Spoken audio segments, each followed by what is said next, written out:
இந்த ஆண்டில் இதுவரை எத்தனையோ படங்கள் வெளியாகி இருக்கு.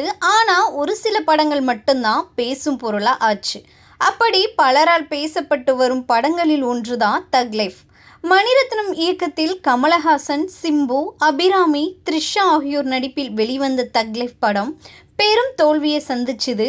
பொதுவாகவே இயக்குனர் மணிரத்னம் படங்கள் என்றாலே காதல் காட்சிகள் அவ்வளவு அழகாகவும் உணர்ச்சி பூர்வமாகவும் இருக்கும்.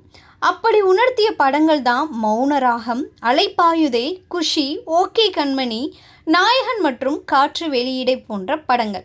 இப்படி இத்தனை லவ் ஹிட் படங்கள் கொடுத்ததாலேயோ என்னவோ தக் லைஃப் படம் நல்ல காதல் கலந்த ஆக்ஷன் படமாக இருக்கும் என எதிர்பார்த்து போன ரசிகர்களுக்கு ஏமாற்றம் மட்டுமே கிடைச்சதுன்னு சொல்லலாம். காரணம் படத்தின் கதை.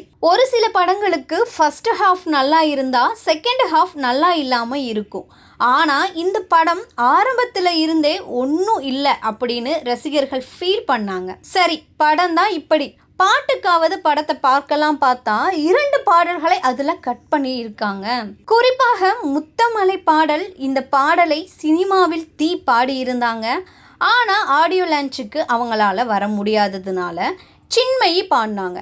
ஆனால் சின்மயி பாடிய பாடல் தான் பட்டி தொட்டி எங்கும் பயங்கர ஹிட் ஆச்சு. அப்போ ஒரு சில பேர் சின்மயிக்கு ஆதரவா இந்த குரலையா இவ்வளவு நாள் பேன் பண்ணீங்க அப்படின்னு கொந்தளிச்சாங்க. சரி, இந்த பாடலை தான் கட் பண்ணிட்டாங்க. பார்த்தா த்ரிஷா பாடிய சுகர் பேபி பாடலையும் கூட 30 செகண்டுக்கு மேலே போடலையாம். இதனாலேயே ரசிகர்கள் இன்னும் அப்செட் ஆனதா சொல்றாங்க. என்னதான் படம் ஃப்ளாப் ஆகியிருந்தாலும் படத்தின் அனைத்து பாடல்களும் தற்போது வீடியோ காட்சிகளுடன் வெளியாகி வைரலாகி வருகிறது.